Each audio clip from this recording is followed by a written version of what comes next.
Thank you, Madam President. I want to just take a few moments and add my words and thoughts to our memories of Senator Perkins. And my experience with him was he was an educator for me. I mean, not in the sense that he would sit in front of a classroom and teach, but just by his behavior and his example, he taught me a lot in the time we shared here, about 6.5 years in the state Senate. Senator Parker mentioned the time when a number of senators wore hoodies to protest the Trayvon Martin killing. And it was Senator Parker, now Mayor Adams was part of that group, Bill Perkins front and center, of course. And for some reason, I was invited to join that group as a freshman member of the state Senate.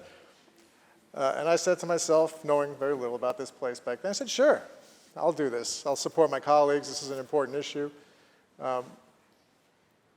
And it was something, now over a decade later, I still remember as one of the most important moments of my time here. And we've done a lot of important things here.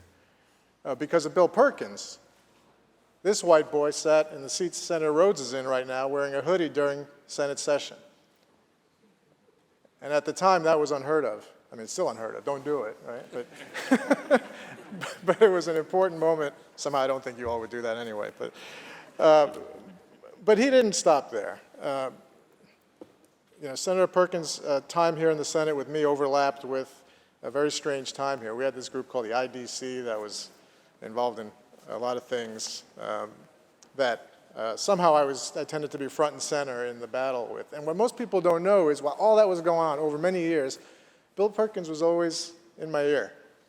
So we'd get into some fight and he'd be like, yeah, you show them. You tell them what you do. Or they'd do something I wasn't even planning on doing anything. And he'd say, you're going to take that from them? You're going to let that stand? You got to say something about this. And he was always stoking that fire because Bill Perkins was the embodiment of the good trouble that John Lewis talked about. He did so many things that weren't popular in the moment. We heard a number of examples already, but turned out to be right in time. And that is the true definition of a leader. Someone who's not just following where the wind blows, but is doing something because he believes it.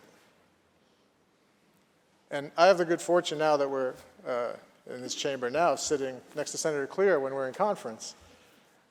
And you could see his influence on her. You could see the traits that Bill Perkins had in his successor. Because both of them didn't take anybody's crap. They say what they think, they say what they mean, consequences be damned, and we're all better off for it. Yesterday we had a conference. There's a lot of hot issues at the end of session, as always, and there was some issue we were discussing where a lot of us have strong opinions on either side, and I said something, I did my thing, and then I sit back down, and Cordell leans over to me and she says, well said, I couldn't have said that better myself. And I thought to myself, that's Bill Perkins' hand on my shoulder right now, doing what he was doing all those years, egging me on to do the right thing and speak my mind. And so his legacy will not be forgotten. It has meant so much to me. I dare say, given that encouragement and the lessons he taught, we would not be sitting on this side of the aisle if it wasn't for the way Bill Perkins comported himself when we were sitting on that side. And for that, he has our everlasting gratitude. And to Pam and his family, thank you for joining us and for letting us share in Bill Perkins all those years. May his memory be eternal. Thank you, Madam President.